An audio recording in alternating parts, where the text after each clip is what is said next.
आहार, औषध, अभय एवं ज्ञान। शास्त्रों में वर्णित हैं ये 4 प्रकार के दान, जिनसे होता है प्राणी मात्र का कल्याण। परम पूज्य वात्सल्य मूर्ति जिन धर्म प्रभाविका आर्यका रत्न श्री 105 सृष्टि भूषण माता जी की मंगल प्रेरणा एवं आशीर्वाद से सृष्टि मंगलम सेवा समिति द्वारा बच्चों की शिक्षा, असहाय गरीबों को इलाज एवं रोजगार प्रदान कर की जा रही है अद्भुत धर्म प्रभावना। मेरा नाम सोनिया जान है। मैं माता जी से जुड़ी हुई हूँ। मेरे हस्बैंड एक्सपायर हो चुके हैं। मेरी 3 बेटियाँ हैं। एक बेटी विकलांग है, जिससे वो बिल्कुल भी नहीं चल पाती है, और मैं घर के काम करती हूँ, थोड़ा सा हल्की सी जॉब करती हूँ। उसको वो दुकान है मेरी, उससे मेरा खर्चा नहीं हो पाता था पूरा, इसलिए मैंने माता जी की सहायता ली। मुझे माता जी बहुत सहायता करती हैं। दिवाली पे भी माता जी ने मेरे बच्चों के लिए, मेरे लिए कपड़े, मिठाई वगैरह बहुत सारा सामान भेजा, पैसे भी भेजे हैं। मैं उनकी बहुत आभारी हूँ माता जी से। आप भी मानव सेवा के लिए अपनी चंचला लक्ष्मी का सदुपयोग करें। आप अपनी दान राशि निम्नलिखित खाता संख्या में जमा करा सकते हैं। सृष्टि Mangalam Seva Samiti, account number 01190100032429, bank of Baroda, IFSC code BARB 0SHRIMA, branch Shri Mahavir ji, Punjab national bank, account number 0212010117777, IFSC code PONB 0021200, संपर्क सूत्र 9376571002। इस कार्यक्रम के पुण्यार्जक हैं श्री रतनलाल कंवरलाल पाटनी, RK मार्बल, मदनगंज, किशनगढ़, राजस्थान। स्वर्गीय श्री हेमचंद जी जैन एवं स्वर्गीय श्रीमती पुष्पा देवी जैन की स्मृति में पुत्र पुत्रवधू श्री आनंद जैन, श्रीमती सुधा जैन एवं समस्त परिवार। स्वर्गीय श्री सत्येंद्र कुमार जैन एडवोकेट की स्मृति में धर्मपत्नी श्रीमती मंजू जैन एवं समस्त परिवार। स्वर्गीय श्री NK जैन की स्मृति में श्रीमती मिथिलेश जैन, बेटा बहू राहुल नम्रता जैन, अंकित सुरभि जैन एवं समस्त परिवार। श्रीमती शशि जैन, धर्मपत्नी श्री नेमी चंद्र जैन, पुत्र सुशांत जैन, फरीदाबाद।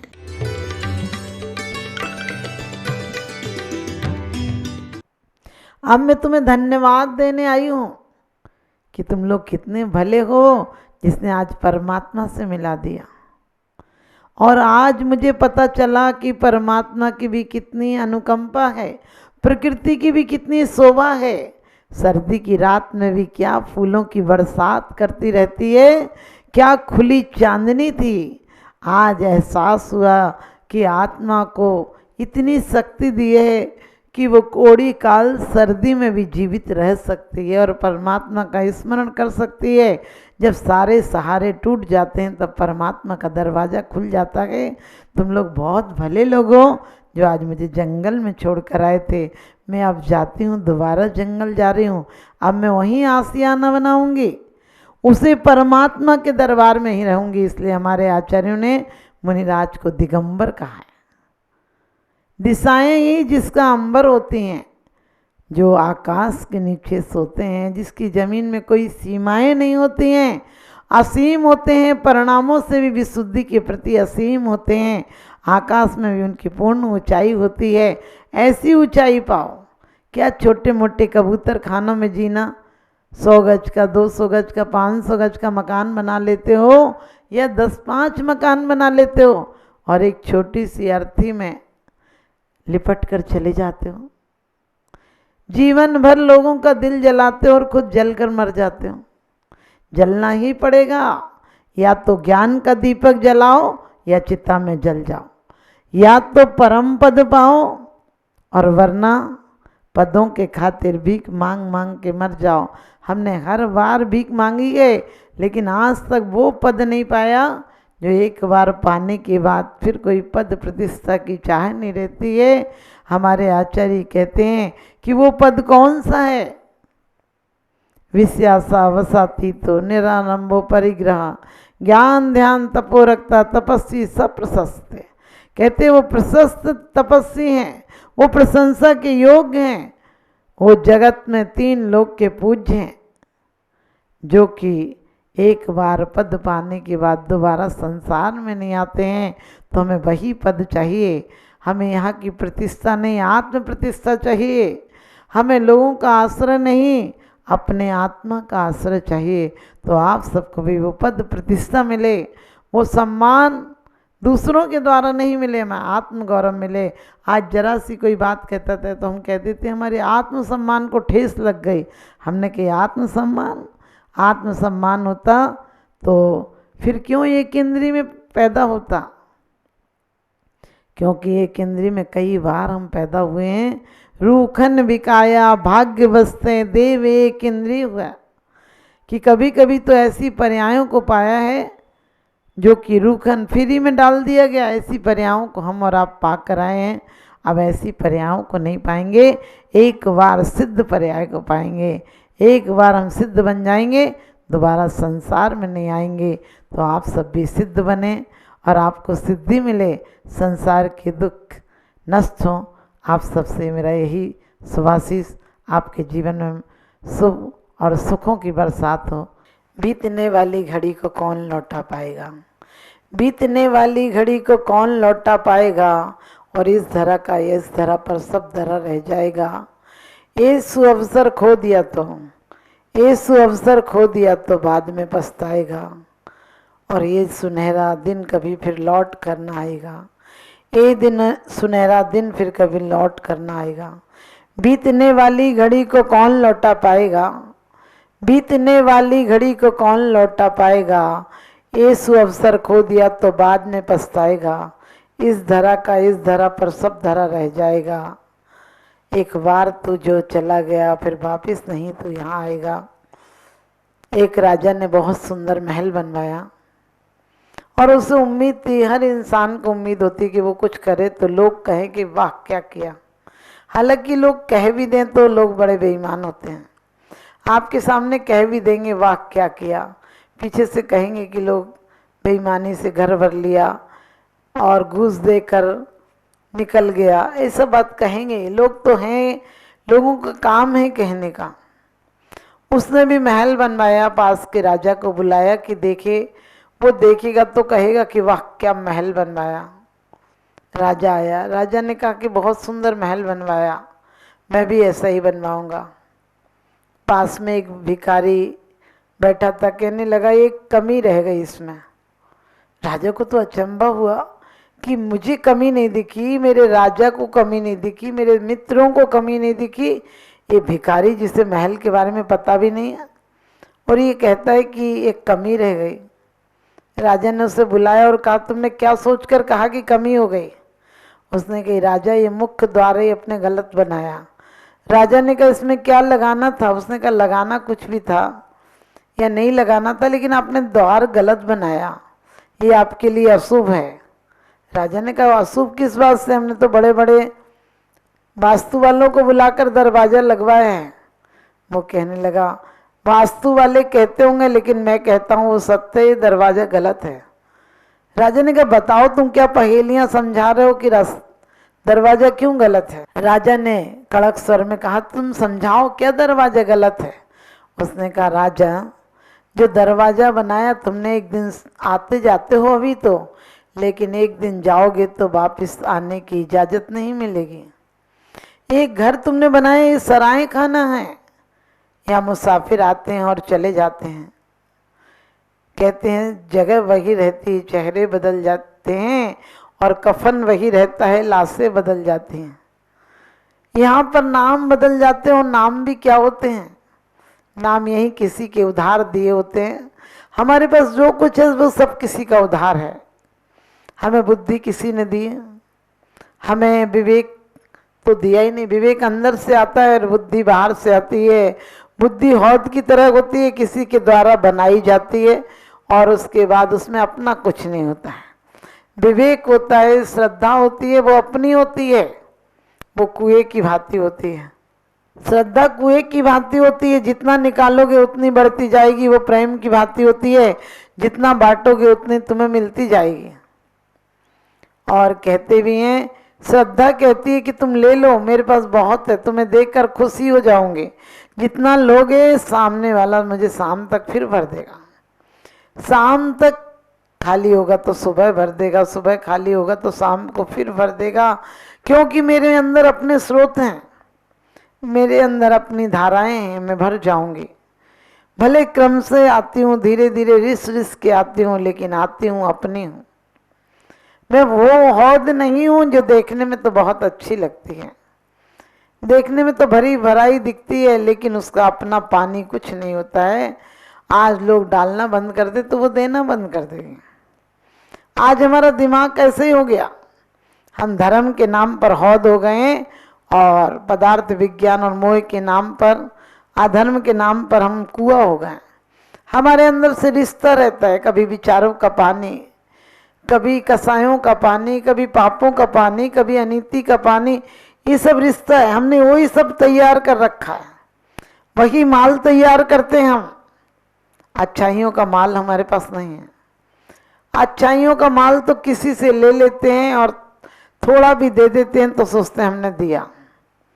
तुम सोचो पुण्य कितनी देर करते हो तुम। 24 घंटे में से 1 घंटा पुण्य करते हो और 23 घंटा पुण्य का फल चाहते हो। 1 घंटा धर्म करते हो और 23 घंटा अधर्म करते हो। ये कैसी नीति है, इसके द्वारा हम कैसे सुखी बनेंगे? जो ज्यादा तो तुम्हारा पड़ला पाप का, पदार्थों का भारी है। परमात्मा का और परमार्थ का पल्ला कहाँ तुम्हारे पास है? क्या हक है तुम्हारे पास? क्या वस्तु है? क्या चीजें हैं? तुमने कितना समय दिया है? कभी विचार करके देखना। हम चांद तारों तक तो पहुंच गए, अपने आसपास नहीं पहुंच पाए। किसी की आग लग जाए, बोले आपके मोहल्ले में आग लग गई, बोले अखबार में तो नहीं पढ़ा था। यानी इंसान इतना बेदर्द हो गया, इतना दोगला हो गया कि उसे बगल में आग लगती है, उससे दिखाई नहीं देता है, और बगल में कोई सुखी हो जाए तो दिखाई देता है कि वो क्यों सुखी हो गया। उसकी कैसे शिकायत करो?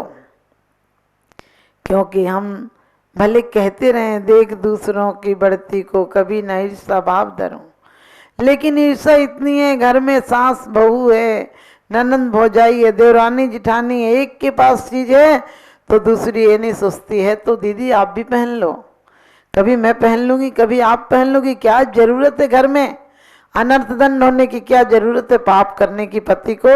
यदि घर में बहुत अच्छा वातावरण रहे, घर में प्यार और अपनत्व रहे, कोई तुम्हारे यहाँ घर आता है, तुम चाय पिला देते हो, ये सम्मान नहीं है।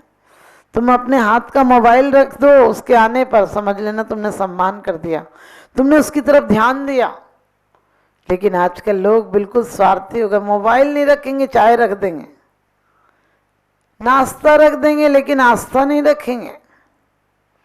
लोग हाथ मिला लेंगे लेकिन दिल नहीं मिलाएंगे, पानी पिला देंगे लेकिन अमृत नहीं पिलाएंगे, तुम्हें एंड वेंड खिला देंगे लेकिन 2 शब्द और प्रेम के नहीं खिलाएंगे। कभी विचार करके देखना, तुम कितना भी अच्छा खा लेना, तुम्हारी भावनाएं, तुम्हारे बोल चाल अच्छे नहीं हो तो अच्छा नहीं लगेगा।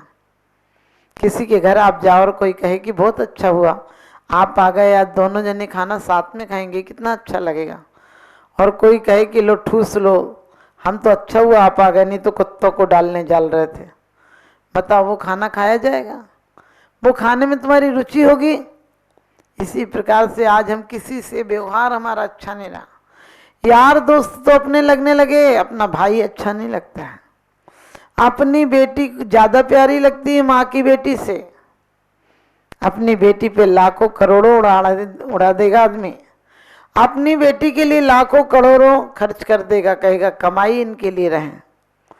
और यदि बहन भांजी आ जाए और माँ चुपचाप से उसे एक साड़ी भी दे दे तो घर में तहलका मच जाता है। बहू कहती रहती तो यहाँ हो और करती वहां का हो। अरे कभी सोचो, वो भी इस घर का खून है, वो भी इस घर का अंश है। यदि कुछ लेकर चला जाएगा तो ध्यान रखना तुम्हारे घर का कुछ नहीं ले जाएगा। तुम्हारे पास है भी क्या जो तुम दे दोगे? लेकिन तुम्हारे पास यदि जो श्रद्धा भक्ति आस्था है, तुम अपने प्यार से जो रिश्ते कायम रखोगे, कभी मत सोचो किसने तुम्हारे लिए कितना बड़ा गिफ्ट दिया, सोचो कितने प्यार से दिया। पहले हमारे बहुत सारे त्योहार होते थे, प्यार आनंद के होते थे, हम महीनों पहले तैयारी करते थे। आजकल कोई त्योहार हो जाए बोले पार्टी कर दो, पार्टी कब दे रही हो? अरे उससे बोलो पार्टी तो दे रही हो, अपना प्रेम कब दोगे? प्रेम जिस दिन आ जाएगा उस दिन सच्ची पार्टी हो जाएगी।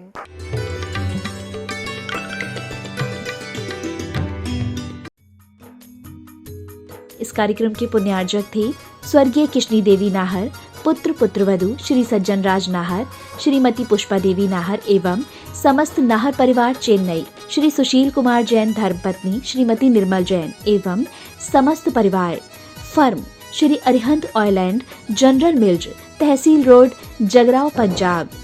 स्वर्गीय श्रीमती बसंती बाई की स्मृति में पुत्र पुत्रवधु श्री पवन कुमार, श्रीमती उषा, श्री विनोद कुमार, सीमा जैन, श्री शील कुमार, श्रीमती अंजलि जैन एवं समस्त परिवार। फर्म आशीर्वाद कलेक्शन, छापारा, सिवनी।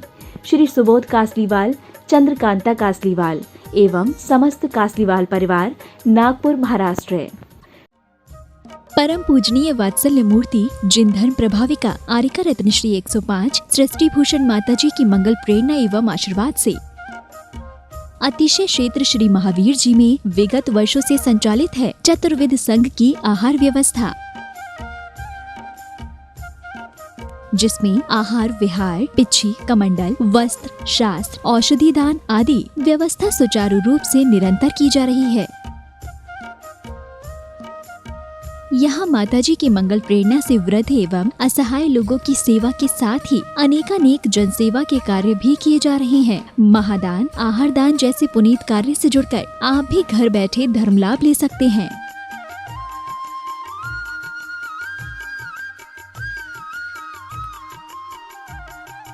शिरोमणि संरक्षक 2,11,000, संरक्षक 1,11,000, अति विशिष्ट सदस्य 71,000, विशिष्ट सदस्य 51,000, सदस्यता 31,000, सामान्य सदस्यता 2 वर्ष 21,000, सामान्य सदस्यता 1 वर्ष 11,000, एक दिवसीय आहार व्यवस्था 2100। संपर्क सूत्र 9376571002। आप अपनी दान राशि निम्नलिखित खाता संख्या में जमा करा सकते हैं। सृष्टि Mangalam Seva Samiti, account number 011901000032429, Bank of Baroda, IFSC code BARB 0SHRIMA, branch Shri Mahavir ji. Srishti Mangalam Seva Samiti, Punjab national bank, account number 021-200-101-177-277, IFSC code PUNB 0021200। आपके द्वारा दिया गया दान 80G एवं 12A के अंतर्गत कर मुक्त रहेगा।